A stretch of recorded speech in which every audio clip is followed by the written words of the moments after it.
Business से जुड़ी हर खबर पाने के लिए बेल आइकन पर करें क्लिक। नमस्कार, आपका स्वागत है बिजनेस टुडे यूट्यूब पे। मैं सिद्धार्थ जराबी और मेरे साथ साक्षी बत्रा। आज का दिन एक खास दिन 1 फरवरी यानी कि 1 फरवरी, और वो तारीख जब निर्मला सीतारमण वित्त मंत्री अपना चौथा बजट और मोदी सरकार का 10वां बजट देंगी। और उस बजट के बही खाते में, उस पिटारे में से क्या निकलेगा, उस पर चर्चा करते हैं। साक्षी, क्या लग रहा है? मार्केट्स पे आप बहुत पैनी नज़र रखते हैं और अभी मार्केट्स कुछ देर में खुलने वाले हैं। क्या एक्सपेक्टेशंस है? सर्वे आ चुका है 8.8% की ग्रोथ, पर कोई लोग कह रहे हैं कि 8 का मतलब, हमें भी तो बताइए। जी बिल्कुल, आपने ठीक कहा। जो स्टॉक मार्केट्स हैं वो यही उम्मीद लगाकर बैठे हैं कि इस बार के बजट में इकोनॉमी के लिए खास तौर पर कुछ ना कुछ आएगा कि जिससे इकोनॉमी पटरी पर आ जाए। जो पैंडेमिक की वजह से हम लगातार गिरते चले जा रहे थे इकोनॉमी में, उसमें कहीं ना कहीं एक रिवर्सल ज़रूर आ जाए। जैसे वी शेप रिकवरी की हम लगातार बात कर रहे थे, तो वो रिबाउंड सबके लिए आया या नहीं, ये सबसे ज़्यादा ज़रूरी और ये जो बात सबके लिए है, ये बड़ी खास बात है। क्या कारण है?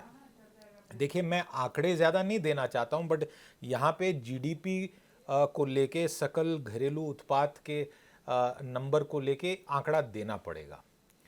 3 वर्षों के आंकड़े देता हूं। सबसे पहले वो आंकड़ा जो अगले वित्तीय वर्ष के लिए सरकार द्वारा अब इकोनॉमिक सर्वे के माध्यम से, वैसे सरकारी, इसको पूरे सरकार का नहीं मानना चाहिए, एक सर्वे का अपना अनुमान है, 8 से 8.5 इस वर्ष का सरकार द्वारा, स्टैटिस्टिक्स मंत्रालय द्वारा 9.2%। और जो उससे पिछले वर्ष जो हमारा बीत गया, जिसे फाइनेंशियल ईयर 21 बोला जाता है, उसका लेटेस्ट डेटा कल शाम को ही आया था। उसमें -6.6, पहले उससे ज़्यादा गिरावट हुई थी, उसमें थोड़ी इंप्रूवमेंट है। तो कहीं -6.6 से यात्रा 9.2 पॉजिटिव में, और थोड़ी उसमें गिरावट 8, 8.5। और ये 8, 8.5 ओमिक्रॉन की तीसरी लहर को इग्नोर करते हुए और बाकी जो डेवलपमेंट्स हैं उनको इग्नोर करते हुए की जा रही है। तो ये सबसे बड़ा आपको आंकड़ा पकड़ना चाहिए। तो आज के बजट में साक्षी, आपसे पूछा जाए कि मार्केट की सबसे बड़ी उम्मीद क्या है? कि कोई नया टैक्स ना लगे? क्या बिल्कुल। वैसे तो सारे टैक्सेस मुझे लगता है अननेसेसरी होते हैं, बिल्कुल लगने ही नहीं चाहिए। लेकिन ये बड़ा अच्छा इन्होंने पॉइंट बोला, टैक्स लगने ही नहीं चाहिए। निर्मला जी इनकी बात सुन के इनको तो कभी इंटरव्यू शायद नहीं देंगे। लेकिन मुझे ऐसा लगता है कि जो unnecessary tinkering with the taxes है, वो मार्केट्स बिल्कुल नहीं चाहता।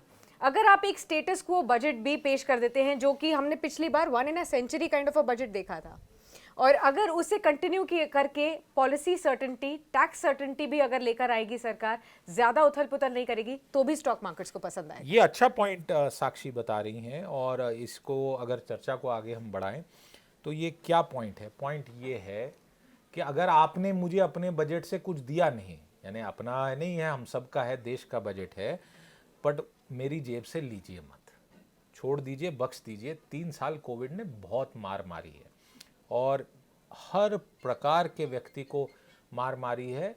हालांकि कुछ लोगों का ये मानना है कि जो अमीर था वो ज़्यादा अमीर हो गया है, जो कमज़ोर था वो या तो वहीं है यथास्थिति, या कुछ कई केसेस में और ज़्यादा कमज़ोर हो गया। और बीच में फंसी हुई मिडिल क्लास, इसीलिए उसका नाम मिडिल है, क्योंकि ना तो वो नीचे वाला स्लाइस है ब्रेड का, ना ऊपर वाला स्लाइस है ब्रेड का, वो बीच में फंसा हुआ लेयर है।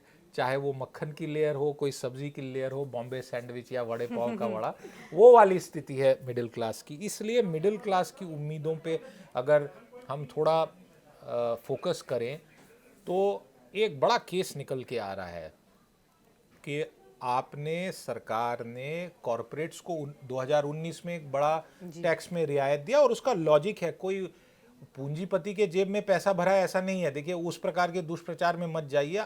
अर्थनीति और आर्थिक विषयों को सेंसेशनलाइज करके, जो आपको कई और यूट्यूब वाले दिखा देते हैं, चमकीले भड़कीले टाइप आर्गुमेंट्स, उनका कोई मतलब नहीं है। वो इसलिए किया गया कि वो निवेश करें, उद्योग लगाएं, और उसके द्वारा जॉब क्रिएट हो। अब वो डेटा हमारे पास है नहीं। सरकार ने साथ ही साथ एक और काम किया था, आपको आपकी इनकम टैक्स की रेट्स में एक ऑप्शन दी थी कि भैया ये 80C 80D फलान ढिमकान, इस जंजाल से निकलो। जो सैलरीड एम्प्लॉयज़ हमारे साथी हैं उनको पता है साल में 2 बारी HR पीछे पड़ जाता है, प्रूफ दो, पहले प्रूफ देते हैं, उसके बेसिस पे टैक्स कैलकुलेट होता है और साल के अंत में आपको उसके एक्चुअल्स देने पड़ते हैं। तो एक मार लगती है और ज़बरदस्ती की LIC भी कई लोग ले लेते हैं। तो एक ऑप्शन दी थी कि सब ये हटा देंगे हम एग्जेम्पशंस, और हम स्लैब्स, और स्लैब्स बढ़ा दी गई। अगर 3 थी तो यहाँ पे 6-7 करके स्लैब्स को गया। पर उसमें से एक बड़ी इंटरेस्टिंग चीज़ साक्षी, जो सरकार ने अभी डेटा नहीं दिया है बट जो मैंने जानकारी ली है, उसमें से ये क्लियर समझ के बात आ रही है कि उस नई स्कीम को कितनों ने लिया, इसकी गिनती बहुत ही कम है। मतलब ना के बराबर है। कुछ होंगे जिन्होंने शायद कहा होगा कि यार हम क्यों ये 2-2.5 लाख रुपए के लिए पूरा इतना कौन जंजाल रखे, हिसाब कौन इतना पेपर वर्क करेगा, कौन संभालेगा, तो वो सब अवॉइड करने के लिए। और एक आखिरी बात जो इस टैक्स के संबंध में मैं जरूर यहाँ पे कहना चाहूँगा कि कई लोग कहते हैं कि जी जो अमीर हैं उनको इतना सब कुछ मिल रहा है। फैक्ट ये है कि अगर आप income tax plus surcharge plus cess को अगर जोड़ लें तो लगभग 1 करोड़ की इनकम से ऊपर जाते जाते हम जाते हैं 5 करोड़ एंड अबव पे 43% का इनकम टैक्स लगता है। इस बात को ध्यान से समझिएगा। अगर आप उस टॉप श्रेणी में हैं, और सब चाहेंगे होना उस इनकम स्लैब में, पर साथ साथ 100 रुपए में से 43 रुपए सरकार ले लेगी। तो मतलब कमा तो लिया पर टैक्स भी बड़ा आएगा। तो ये टैक्स की। और तीसरी और आखिरी बात साक्षी, और आप इसमें और कोई अगर विषय जोड़ना चाहें तो मेरे हिसाब से हमें जिस तरफ ध्यान देना चाहिए, और युवा के नाते, देश के नागरिक के नाते, टैक्स पेयर के नाते, एक कर्मचारी, एक स्टूडेंट के नाते, एक देशभक्त के नाते, हमने जो सबसे बड़ा सवाल हर बारी बजट्स में खंगालना चाहिए और पूछना चाहिए सरकार ने, आपने मेरा पैसा कहां लगाया। इस साल 7 चुनाव हैं, 5 तो मार्च में ही है। तो आपने चुनावी बजट लाया कि वो बजट लाया जो ग्रोथ देगी। सरकार इस पे बार बार जवाब देती रहती है कि हम इंफ्रास्ट्रक्चर पे फोकस करेंगे, इस पे करेंगे। इसलिए कई प्रकार से कई अर्थशास्त्रियों ने कहा पैंडेमिक के समय पे कि लोगों के जेब में पैसा दीजिए, तो सरकार ने उसको अवॉइड किया। ये जरूर है कि कई रिलीफ स्कीम्स दी गई, 5 किलो अनाज और टाइप की चीजें गई, और छोटे उद्योगों के लिए एक इमरजेंसी क्रेडिट लाइन दी गई। तो इन सब चीजों पे साक्षी हमारी तीसरा जो ये फोकस है, एक हमने ग्रोथ और फिस्कल डेफिसिट उस पर बात की, दूसरा टैक्स, और तीसरा सरकार जो खर्चा कर रही है उसकी क्वालिटी क्या है। बिल्कुल। और वो क्वालिटी क्या मेरा, आपका, आपके परिवार का, आपके बच्चे का, आपके दोस्त भ्राता बहन का अगर जीवन सुधारने का खर्चा है तो अच्छा है।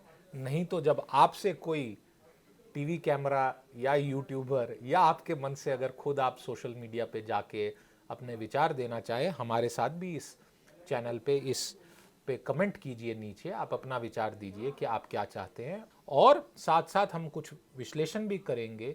तो ज़रूर आप ये सवाल सबसे पूछिए कि आपने एक सुंदर भविष्य के लिए ये जो पैसा जमा किया है इसका खर्चा क्या किया है, इसकी क्वालिटी क्या है। ये आपने बहुत इंपॉर्टेंट बात कही है, क्योंकि हमने देखा पैंडेमिक के दौरान सरकार ने कई स्टिमुलस लेकर आए, कई जगह सब्सिडीज भी बढ़ाई।